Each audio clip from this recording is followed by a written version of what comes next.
Me and BF for the past 2 years, AITA for not engaging with BF parents. Hey, so I'm and my BF is and I am so awkward around his parents. We have been together for almost 2 years and don't talk to his parents. In my last 2 relationships I have been so awkward with the parents.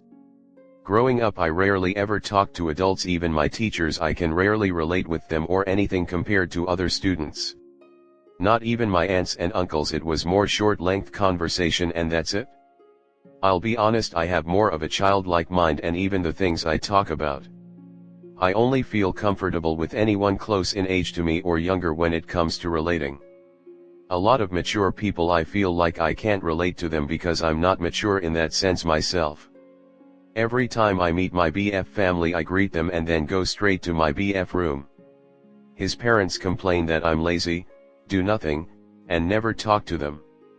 But it's like I just get scared of being judged because I suck at talking to adults. Even at get-togethers when I'm invited I'm more ignored, like no one tries to engage in conversation with me and I feel awkward with all these adults. I make a bad impression and don't try to form a relationship with my BF family.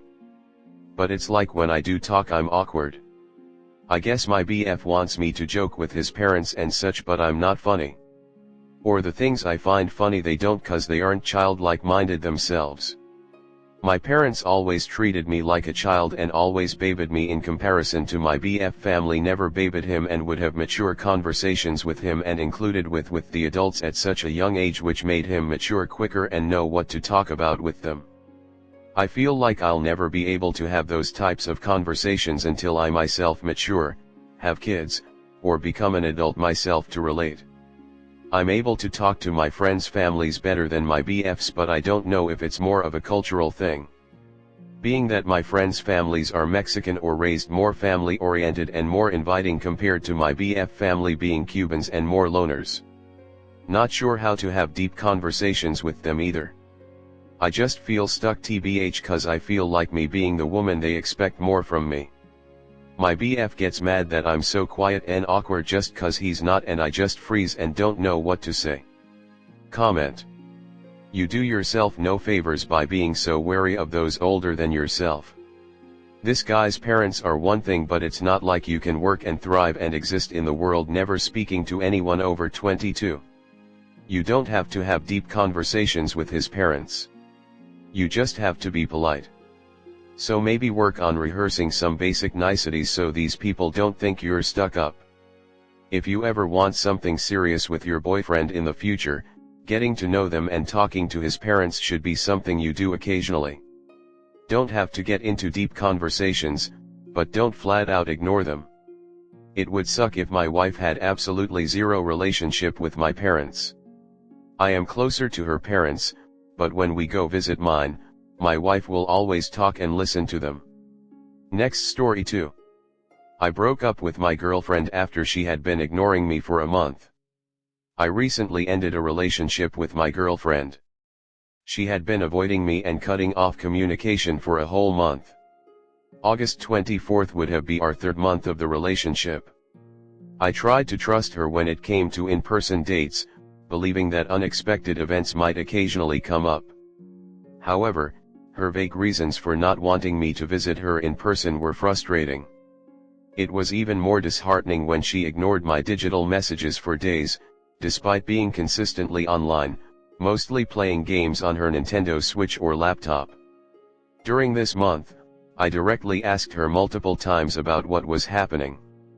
I inquired whether she truly wanted to continue the relationship if it was making her uncomfortable. Unfortunately, her responses were consistently negative. She claimed everything was fine, but she needed some alone time.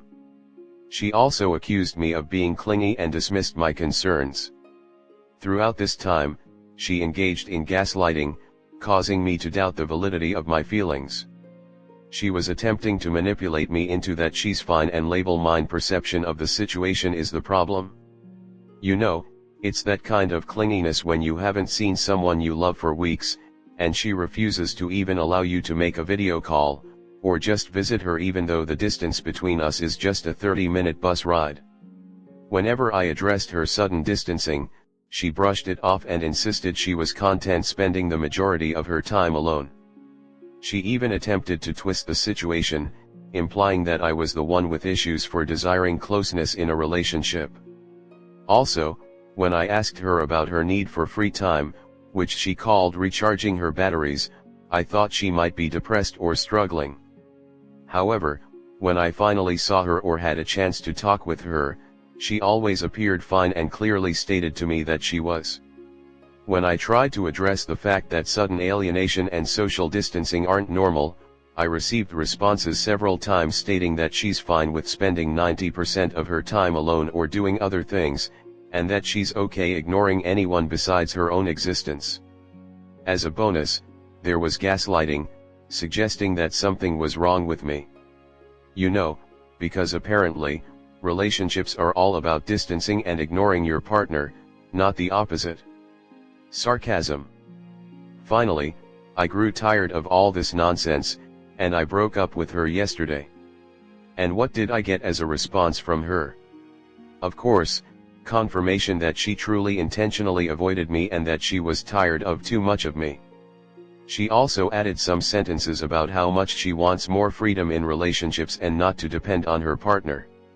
This claim of too much quite hits me, as I respected her need for free space and adjusted to her schedule, even though often it wasn't comfortable for me.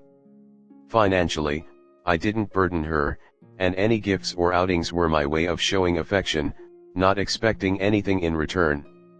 Not to say that we didn't even started to live together, and if she had a financial dependency it was her parents. In the initial seemingly flawless 2 months of our relationship, she expressed gratitude for showing her what a healthy relationship looked like.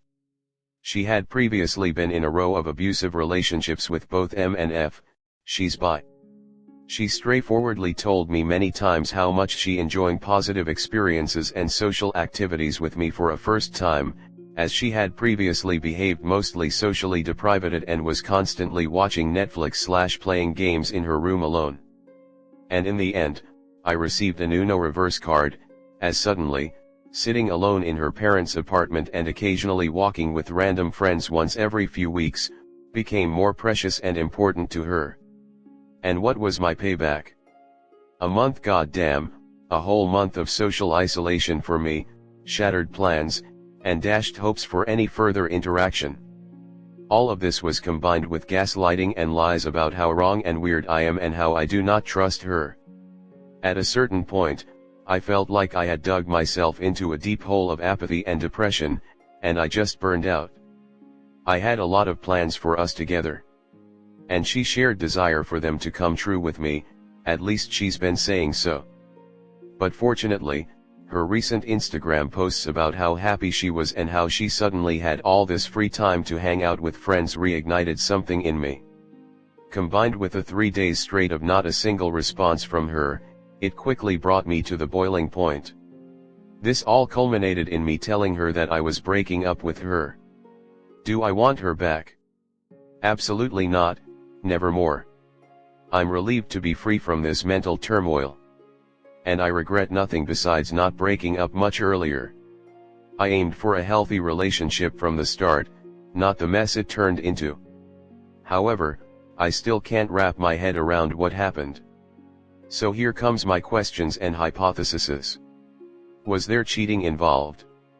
I'm not sure, although physical intimacy didn't seem to be an issue in the past and we both felt great in the bed. Though she always claimed to have a lower libido than me and that sex wasn't a priority. Given the lies, excuses, and gaslighting I've uncovered, I can't trust these statements anymore. But still, aside from cheating, what could explain this sudden change in behavior and priorities? Another possibility is that she never truly desired a healthy relationship and was comfortable with abusive partners before. While I'm aware of the concept of mental sadomasochism, I didn't thought it applied to her until everything fell apart. How to avoid all this madness and agony in the future? Or there's just simply a chance of the crap like that happening and there's too much variables to predict.